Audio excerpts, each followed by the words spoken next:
आज की जो कहानी है मुझे विवेक ने भेजी है। सो चलिए हम विवेक का डरावना अनुभव सुनते हैं विवेक की ही जुबानी। मैं आज एक बहुत ही डरावना अनुभव शेयर करने जा रहा हूँ जो मैं कभी नहीं भूल सकता। मैं तब 8th क्लास में पढ़ता था। 14 साल की उम्र रही होगी मेरी। मामी की बड़ी लड़की की शादी थी, आकांक्षा दीदी की।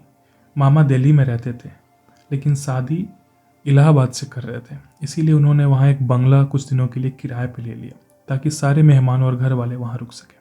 वहीं पे गेस्ट हाउस भी बुक कर लिया जो वहाँ से करीब 1 किलोमीटर की दूरी पे था। शादी वाले दिन सब लोग गेस्ट हाउस पहुँच गए। रात में बारात आई, सबने खाना खाया, मैंने भी खाना खाया और मुझे नींद आने लगी। तो भैया ने बोला तुम्हें घर छोड़ देता हूँ, तुम सो जाओ वहाँ पर। उन्होंने मुझे घर पर छोड़ा और बाहर से लॉक करके चले गए, मेरी और घर की सेफ्टी के लिए। गर्मी का टाइम था, मई का महीना था। फैन ऑन किया और सो गया। मुझे वहाँ पे नींद नहीं आ रही थी, मुझे बहुत बेचैनी सी महसूस हो रही थी। फिर भी मैं सोने की कोशिश कर रहा था और किसी तरह मुझे नींद आ गई। थोड़ी देर सोने के बाद मैंने एक अजीब सी आवाज़ को नोटिस किया जो मेरे कानों में चुभ रही। वो आवाज़ जैसे कुत्ते के धीरे धीरे गुर्राने जैसी थी या किसी अजीब से खर्राटे जैसी आवाज़ थी। वो आवाज़ एकदम अलग थी। मैंने वो वैसी आवाज़ पहले कभी नहीं सुनी थी। पहले मैंने अपने चारों तरफ देखा, मुझे कुछ दिखाई ही नहीं दिया और आवाज़ भी बंद हो गई और मैं फिर लेट गया। थोड़ी देर के बाद वो आवाज़ फिर से आने लगी और ज़्यादा तेज़ी से आवाज़ आने लगी। फिर उठा और दाहिनी तरफ देखा तो वहाँ फर्श पे कोई काला कंबल ओढ़ के लेटा हुआ था और आवाज़ भी कर रहा था। तब मेरे होश ही उड़ गए क्योंकि जब मैं और मेरा भाई कमरे में आए थे तो वहाँ कोई नहीं था और जब वो गया तो लॉक करके गया था, तो किसी के आने का कोई सवाल ही नहीं उठता।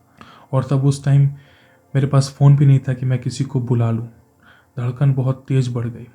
सर पे तकिया रखा, चादर डाली और लेटा रहा। वहीं आवाज़ें आती रहीं, उसकी वजह से नींद भी नहीं आ रही थी। किसी तरीके से पूरी रात मैंने गुजारी, उसी तरीके से कंबल में खुद को छुपा करके। कंबल से मैंने खुद को पूरी तरीके से ढक लिया था और बस उस रात को बीतने का इंतज़ार कर रहा था। भोर हुई तो घर के बाहर किसी के आने की आहट हुई। बाहर कुछ रिलेटिव थे जो फ्रेश होने आए थे और तभी नोटिस किया कि आवाज़ नहीं आ रही है। और जब फर्श की तरफ देखा तो वहाँ कोई भी नहीं था। जब लोग अंदर आए तो उनको बताया तो वो बच्चे की बात समझकर अनदेखा कर दिया उन लोगों ने। विदाई के बाद जब सब लोग बैठे थे तो मैं फिर से बताने लगा और फिर पापा ने भी ये बात बताई कि जब वो यहाँ इस घर में आए थे कुछ निगेटिव शक्तियों का उन्हें एहसास हुआ था। और बाद में वह वहाँ काम करने वालों ने बताया कि उस घर के मालिक ने वहाँ फांसी लगाकर खुदकुशी कर ली थी और उसी कमरे में जिसमें वो सोया था।